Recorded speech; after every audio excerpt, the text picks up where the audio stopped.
দেখে লেখা বুঝবি না মাছ পচা না ভালো? হ্যাঁ, এই পচা মাছ তোর যদি আজকে আমি না খাওয়াইছি আমার মিষ্টি না। আমি কে লেগে বুঝবো?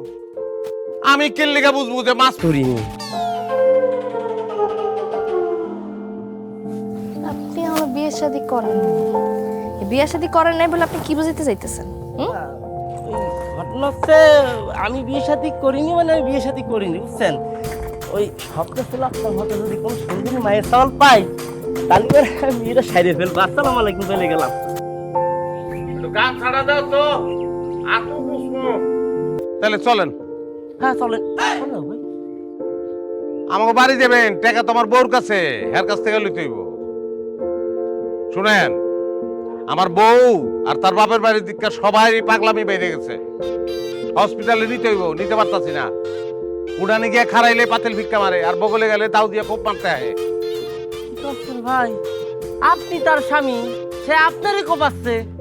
আমি যদি যাই তাহলে এবারে ভাই আমারও তো কোপায় পুরো টুকরো টুকরো করে ফেলবানি ভাই। গৌরব ভাই, আপনি তো কথাবার্তা ঠিক নাই। হ্যাঁ, অন্য তো আপনি এক সময় এক কথা কন।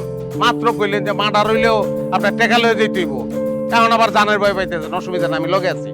দুই ভাই মিলা মারামারি করে টাকাটা আদায় করি, চলেন। বুবু, তুমি কি দুলাভাইয়ের শিক্ষা দিতে চাও? অবশ্যই চাই। ঠিক আছে, তাইলে আজকেই দুলাভাইয়ের শিক্ষা দিব। এমন শিক্ষা দিব তোমার মুখে মুখে তর্ক করা তো দূরের কথা, জীবনে মুখের উপরে কথাই কইব না। কি কস? কি করবি কত? চলো রান্না করে যাই, দুলাভাইয়ের জন্য রান্না করতে দিব। যে কারণে কত পারো।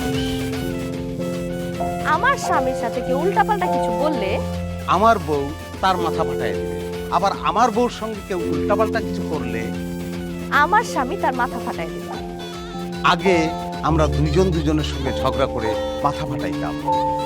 এখন থেকে আমরা দুইজন মিলে পাড়া প্রতিবেশী সবার মাথা ফাটাবো। ধন্যবাদ।